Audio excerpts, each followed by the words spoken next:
तो deep dive की इस विस्तृत चर्चा में स्वागत है। आज का हमारा विषय कुछ ऐसा है जिसे हम सब रोज इस्तेमाल करते हैं, लेकिन शायद ही कभी उस पर ध्यान देते हैं। तो जब भी कोई एक नया स्मार्टफोन खरीदता है या अपना लैपटॉप किसी कैफे के वाईफाई से जोड़ता है, तो चंद सेकंड में इंटरनेट चालू हो जाता है। हाँ, बिना किसी मैनुअल सेटिंग के, एकदम जादू की तरह। बिल्कुल, डिवाइस को जादुई तरीके से एक आईपी एड्रेस मिल जाता है। तो आज की इस डीप डाइव में हम नेटवर्किंग के इसी मूक सिपाही की बात करेंगे, जिसे DHCP यानी डायनामिक होस्ट कॉन्फ़िगरेशन प्रोटोकॉल कहा जाता है। और इस विषय की गहराई तक जाने के लिए हमने काफी सॉलिड सोर्सेज जमा किए हैं। मतलब इंटरनेट के पुराने RFC डॉक्यूमेंट्स जैसे RFC 951 और 2131, नेटवर्किंग की क्लासिक टेक्स्ट बुक्स, विकिपीडिया और उसके अलावा सिस्को और जूनिपर के टेक्निकल आर्टिकल्स भी देखे हैं। हाँ, और रेडिट के कुछ बहुत ही जबरदस्त नेटवर्किंग डिबेट्स को भी खंगाला है। तो हमारा मिशन आज यही है कि हम इसके इतिहास, BOTP से पहले का समय, डोरा प्रोसेस, सिक्योरिटी की खामियां और आज के मॉडर्न DHCP सिस्टम्स के बारे में बिना कुछ छोड़े बात करें, वो भी कुछ बहुत ही आसान एनालॉजीज के साथ। सही कहा। ये टॉपिक जितना टेक्निकल लगता है, रियल लाइफ एग्जाम्पल से उतना ही आसान हो जाता है। ठीक है, चलिए इसको विस्तार से समझते हैं। अगर हम इंटरनेट की शुरुआती दौर की बात करें, तो वो आज की तरह बिल्कुल भी प्लग इन प्ले नहीं था। मतलब किसी नई मशीन को नेटवर्क से जोड़ना अपने आप में एक बहुत ही बड़ा दर्द-ए-सर हुआ करता था। और उस दर्द-ए-सर का एक बहुत बड़ा कारण ARPANET के दिनों की एक साधारण सी फाइल थी, जिसे hosts.txt कहा जाता था। सोचिए जरा, एक ऐसा समय था जब नेटवर्क एडमिनिस्ट्रेटर को मैन्युअली हर एक कंप्यूटर का नाम और उसका IP एड्रेस एक टेक्स्ट फाइल में टाइप करना पड़ता था। एक टेक्स्ट फाइल में, मतलब अगर किसी से टाइपिंग में एक छोटी सी भी गलती हो गई, तो वो मशीन तो नेटवर्क से ही कट जाएगी। एकदम सही। जब नेटवर्क में केवल कुछ दर्जन या 100 मशीनें थी, तब तक तो ये ठीक से काम कर रहा था। लेकिन जैसे जैसे नेटवर्क बड़ा हुआ, हर रात सभी कंप्यूटर्स को एक सेंट्रल सर्वर से ये पूरी फाइल डाउनलोड करनी पड़ती थी। ये तरीका पूरी तरह से फेल हो गया। और मेरी जानकारी के हिसाब से इस मैनुअल काम से बचने के लिए RARP आगे आया था, रिवर्स एड्रेस रेजोल्यूशन प्रोटोकॉल, जिसका काम था मैक एड्रेस को IP एड्रेस में बदलना। लेकिन इसमें एक बहुत बड़ी खामी थी, है ना? हाँ, खामी ये थी कि RARP सिर्फ डेटा लिंक लेयर पर काम करता था, यानी लेयर 2 पर। इसका सीधा सा मतलब यह है कि इसके संदेश नेटवर्क राउटर्स को पार नहीं कर सकते थे। ओ अच्छा, तो इसका नतीजा ये हुआ कि नेटवर्क एडमिनिस्ट्रेटर्स को हर एक छोटे नेटवर्क सेगमेंट पर, यानी हर सबनेट पर एक अलग RARP सर्वर लगाना पड़ता था, जो कि बड़े कॉर्पोरेट नेटवर्क्स के लिए बहुत ही महंगा और बेकार डिजाइन था। वही तो। और इसी बड़ी समस्या को हल करने के लिए 1985 में RFC 951 के जरिए BOTP लाया गया, जिसे बूटस्ट्रैप प्रोटोकॉल कहते हैं। असल में BOTP का मेन उद्देश्य उन मशीन्स को नेटवर्क पर लाना था जिन्हें डिस्कलेस वर्कस्टेशंस कहा जाता था। डिस्कलेस वर्कस्टेशंस यानी जिनमें अपनी कोई हार्ड ड्राइव नहीं होती थी, क्योंकि उस जमाने में हार्ड डिस्क बहुत महंगी होती थी। बिल्कुल। इन मशीन्स को चालू होने के लिए अपना IP एड्रेस और ऑपरेटिंग सिस्टम की बूट फाइल सीधे नेटवर्क से चाहिए होती थी, और ये बूट फाइल TFTP प्रोटोकॉल के जरिए डाउनलोड की जाती थी। अच्छा, लेकिन यहाँ राउटर्स को पार करने वाली प्रॉब्लम कैसे सॉल्व हुई? यह हैरान अंगेज बात यह है कि BOTP ने उस समय एक ऐसी क्रांतिकारी चीज पेश की जो आज भी हमारे नेटवर्क्स की जान है। वो है रिले एजेंट्स का कॉन्सेप्ट। BOTP ने राउटर्स के पार संदेश भेजने के लिए लेयर 3 पर UDP का इस्तेमाल शुरू किया।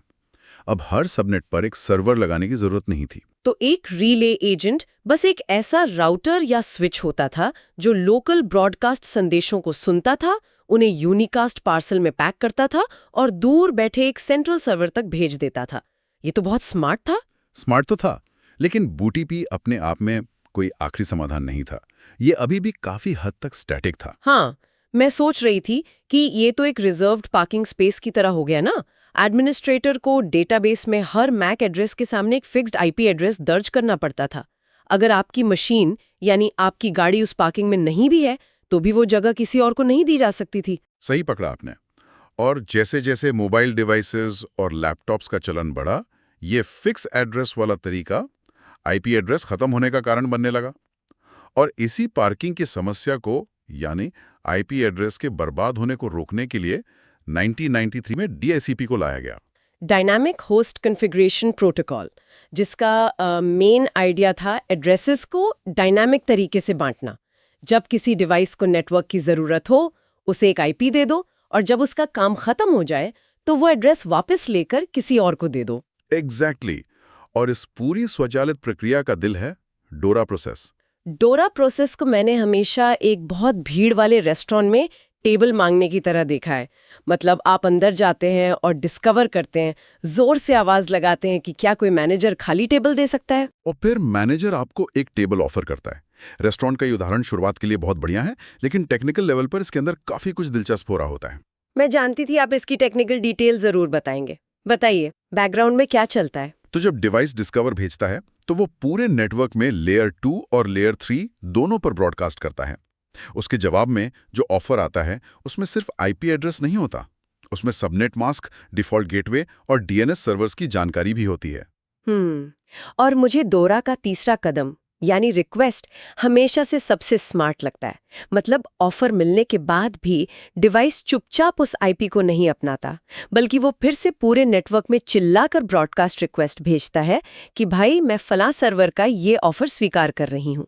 और इस ब्रॉडकास्ट रिक्वेस्ट के पीछे एक बहुत ही ठोस टेक्निकल कारण है।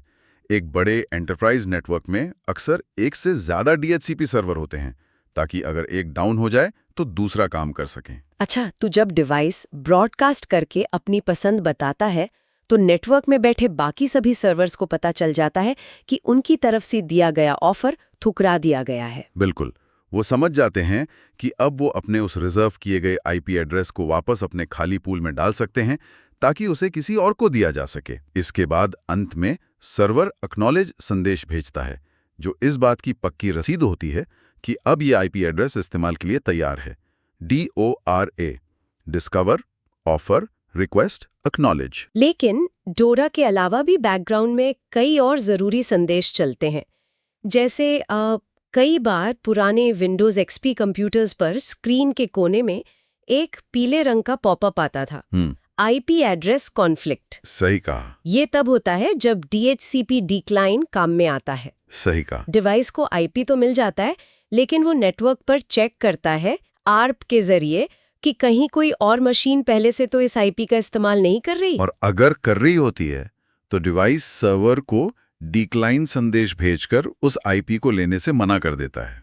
उसके अलावा एक संदेश होता है DHCP NAK, negative acknowledgement.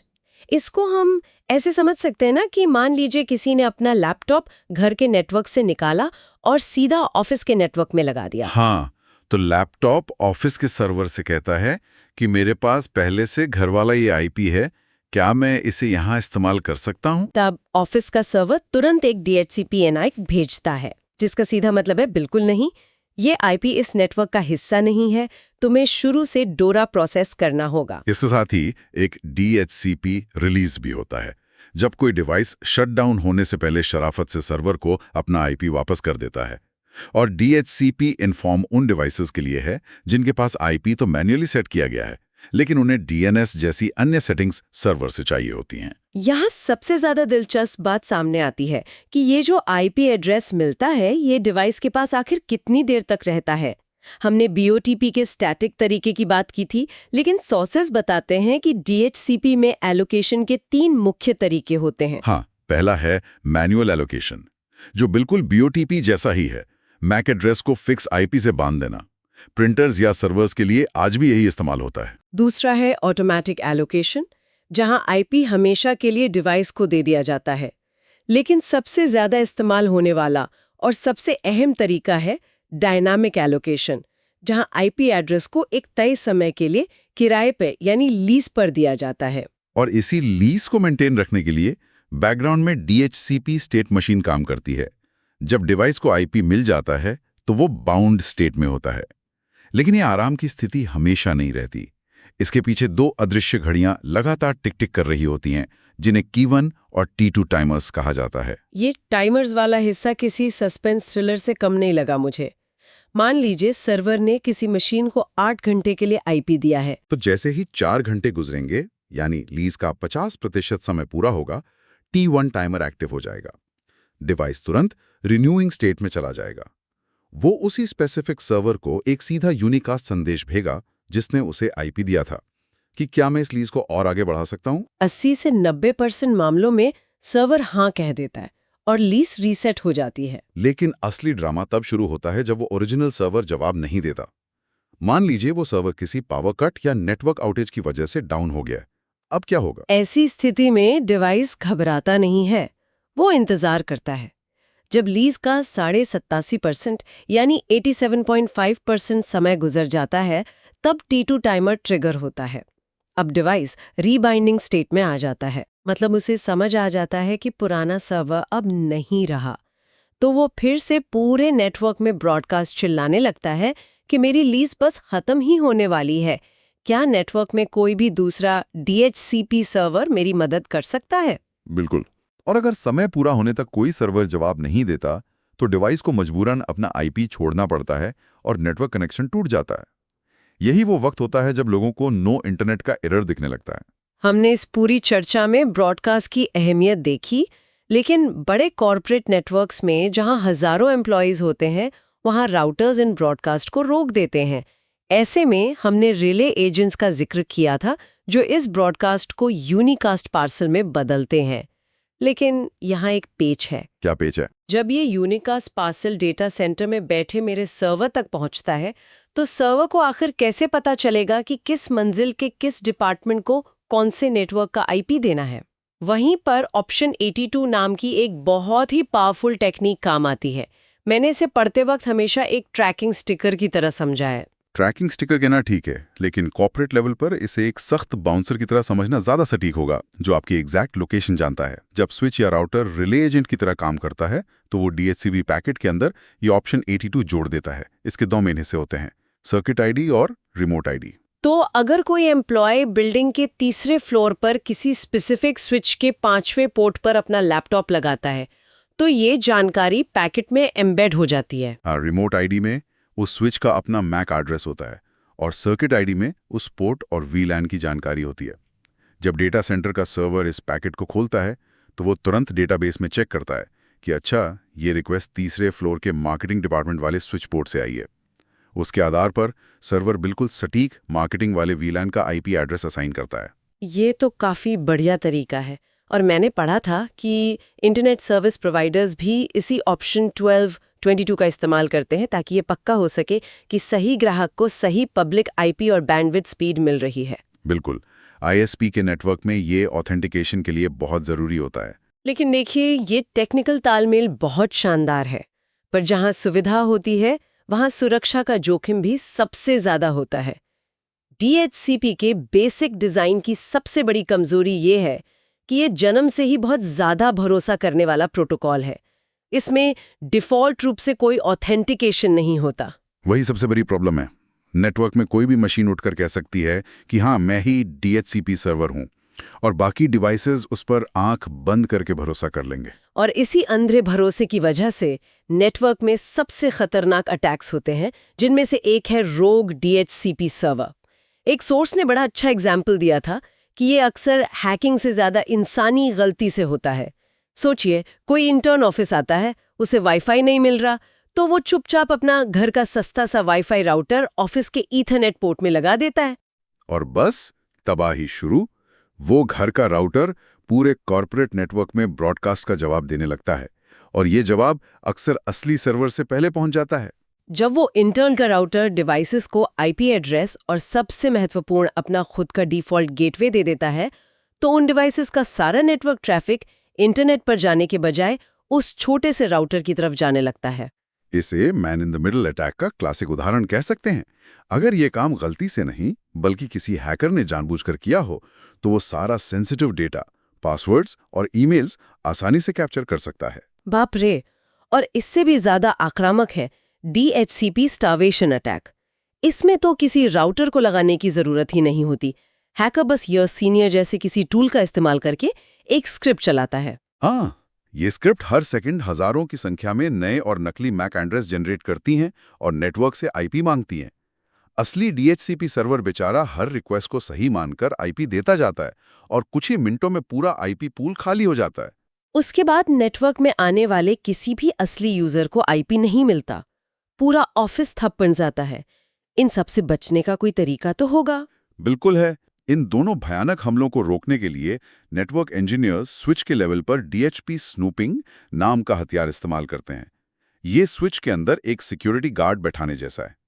Network administrator switch के पोर्ट्स को 2 कैटेगरी में बांट देता है, ट्रस्टेड और अनट्रस्टेड। मतलब ट्रस्टेड पोर्ट केवल वही होगा जिसे एडमिनिस्ट्रेटर खुद कॉन्फ़िगर करेगा और जहां असली डीएचसीपी सर्वर की केबल लगी होगी। सही पकड़ा।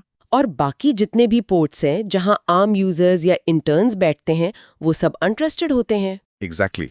अब अगर किसी अनट्रस्टेड पोर्ट से कोई डीएचसीपी ऑफर या एक्नॉलेज संदेश आता है तो स्विच तुरंत समझ जाता है कि कोई रोग सर्वर बनने की कोशिश कर रहा है। स्विच उस पैकेट को उसी पर ड्रॉप कर देता है और उस पोर्ट को शट डाउन भी कर सकता है। साथ ही स्टारवेशन अटैक को रोकने के लिए पोर्ट सिक्योरिटी लगाई जाती है ताकि कोई एक पोर्ट से हजारों मैक एड्रेस जनरेट ना कर सके। ये तो हुई हमारी मौजूदा नेटवर्किंग की बात, लेकिन इंटरनेट तेजी से बदल रहा है। आज हम उस दौर में हैं जहां IPv4 के एड्रेस दुनिया में खत्म हो चुके हैं और पूरी दुनिया IPv6 को अपना रही है। अगर हम इसको बड़े पैमाने पर देखें तो IPv6 में DHCP v6 का इस्तेमाल होता है और इसने पुराने नियमों को पूरी तरह बदल के रख दिया है। सबसे बड़ा बदलाव यह है कि IPv6 की दुनिया में ब्रॉडकास्ट नाम का कोई कॉन्सेप्ट ही नहीं है। क्योंकि ब्रॉडकास्ट नेटवर्क को धीमा करता है ना। हाँ, इसकी जगह मल्टीकास्ट का इस्तेमाल होता है जो बहुत ज्यादा टारगेटेड और सुरक्षित है।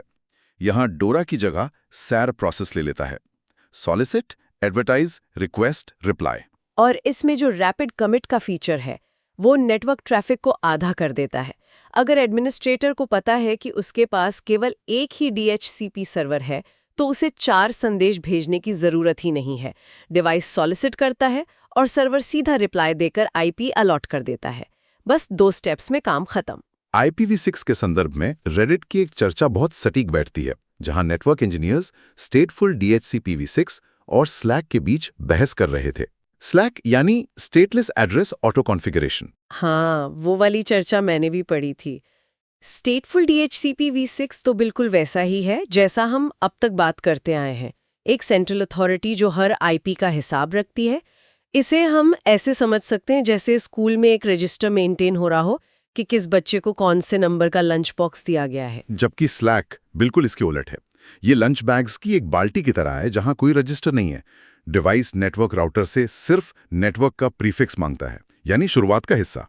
उसके बाद डिवाइस अपना खुद का मैक एड्रेस लेता है, उसे बीच से तोड़कर उसमें FFE जोड़ता है। इसे शायद EUI64 फॉर्मेट कहते हैं। हाँ, और यहाँ इस EUI64 फॉर्मेट के अंदर एक बहुत ही बारीक लेकिन अहम टेक्निकल प्रक्रिया होती है, 7th बिट को पलटना, 7th बिट फ्लिप। ये बिट ये तय करता है कि मैक एड्रेस ग्लोबली यूनिक है या लोकली जनरेट किया गया है। तो जब डिवाइस इस बिट को पलटकर अपना IPv6 एड्रेस खुद बना लेता है तो वो पूरी दुनिया में यूनिक बन जाता है और इस पूरी प्रक्रिया में DHCP सर्वर की ज़रूरत ही ख़त्म हो जाती है। बड़े स्केल के नेटवर्क्स में ये ऑटोमेशन तो कमाल का काम करता होगा। करता तो है, लेकिन जो विशाल एंटरप्राइज नेटवर्क्स होते हैं जैसे बैंक या टेलीकॉम कंपनियां, वो अभी भी सब कुछ सर्वर से कंट्रोल करना पसंद करते हैं। ऐसे नेटवर्क्स को चलाने के लिए आज ISC DHCD या आधुनिक किया जैसे ओपन सोर्स सॉफ्टवेयर्स का भारी इस्तेमाल होता है और यही प्रवेश होता है DDI प्लेटफॉर्म्स का। DDI यानी DNS, DHCP और IPAM, IP एड्रेस मैनेजमेंट। बिल्कुल। पहले क्या होता था कि DHCP अलग चल रहा है, DNS अलग चल रहा है। डिवाइस को IP मिल गया लेकिन उसका नाम DNS में अपडेट ही नहीं हुआ। इसे स्प्लिट ब्रेन स्थिति कहते हैं, जिससे नेटवर्क में बहुत सी दिक्कतें आती थीं। तो इन्फोब्लॉक्स, सोलरविंड्स या ब्लू कैट जैसे आज के मॉडर्न DDI टूल्स इन तीनों को एक ही डैशबोर्ड में ले आते हैं। जब DHCP किसी डिवाइस को IP देता है तो सिस्टम खुद ब खुद उसका DNS रिकॉर्ड भी अपडेट कर देता है। क्लाउड के इस दौर में जहां पलक झपकते ही हजारों वर्चुअल मशीनें बनती और मिटती हैं, ये DDI टूल्स किसी वरदान से कम नहीं है। सही कहा। तो इस सब का आखिर मतलब क्या है? ARPANET की उस एक साधारण सी hosts.txt फाइल को हर रात डाउनलोड करने की मजबूरी से लेकर आज के पूरी तरह से ऑटोमेटेड, सुरक्षित और क्लाउड इंटीग्रेटेड DDI प्लेटफॉर्म्स तक, DHCP ने नेटवर्किंग को इतना पारदर्शी बना दिया है कि हम इसके होने का एहसास तक नहीं कर पाते। सोचिए, इसके बिना हर बार जब कोई दोस्त घर आता और आपके वाईफाई से जुड़ना चाहता तो मैन्युअली आईपी एड्रेस, सबनेट और गेटवे टाइप करना पड़ता। हाँ, वो तो एक अलग ही लेवल का हेडेक होता। लेकिन इस पूरी तकनीकी यात्रा से एक बहुत ही जरूरी सवाल उठता है। हमने देखा कि चाहे बूटी हो, डीएचसीपी का स्टैटिक एलोकेशन हो या डायनामिक लीस, डीएचसीपी की पूरी पहचान प्रणाली यानी कि आइडेंटिटी सिस्टम डिवाइस के मैक एड्रेस पर टिकी हुई है। मैक एड्रेस पर। लेकिन आज प्राइवेसी को लेकर बहुत सी चिंताएं हैं। मॉल्स और एयरपोर्ट्स पर लोगों को ट्रैक होने से बचाने के लिए आज के स्मार्टफोन्स और ऑपरेटिंग सिस्टम्स ने मैक रैंडमाइजेशन का इस्तेमाल शुरू कर दिया है। अच्छा, यानी डिवाइस नेटवर्क से जुड़ते समय अपनी असली हार्डवेयर आइडेंटिटी छुपा लेता है और हर नए नेटवर्क के लिए एक नकली मैक एड्रेस जनरेट कर देता है। मैं समझ रही हूँ आप कहाँ जा रहे हैं। बिल्कुल। अब जरा सोचिए, एक प्रोटोकॉल जो इस बात पर निर्भर करता है कि वो मैक एड्रेस को पहचान कर ही पुरानी लीज वापस देगा या एक्सेस तय करेगा, वो भविष्य में कैसे काम करेगा जब पहचान ही लगातार बदलती रहेगी? क्या मैक रैंडमाइजेशन की वजह से डीएचसीपी सर्वर्स के आईपी पूल समय से पहले खाली होने लगेंगे क्योंकि वो हर रैंडम मैक को एक नया डिवाइस मानेंगे? ये सच में ध्यान देने वाली बात है। प्राइवेसी और नेटवर्क मैनेजमेंट का ये टकराव भविष्य की नेटवर्किंग की सबसे पेचीदा पहेली लगती है। ये एक ऐसा विषय है जिस पर हम सबको खुद आगे विचार करना चाहिए और देखना चाहिए कि टेक इंडस्ट्री इसे कैसे सुलझाती है। बिल्कुल। नेटवर्किंग की दुनिया में हर नए समाधान के साथ एक नई चुनौती आती ही है। सही कहा। और प्राइवेसी वर्सेस मैनेजमेंट की इस शानदार पहेली के साथ ही हम द डीप डाइव की आज की इस विस्तृत चर्चा को यहीं विराम देते हैं। हमारे इस तकनीकी सफर में जुड़ने के लिए धन्यवाद। सीखते रहें और सवालों की गहराई में उतरते रहें।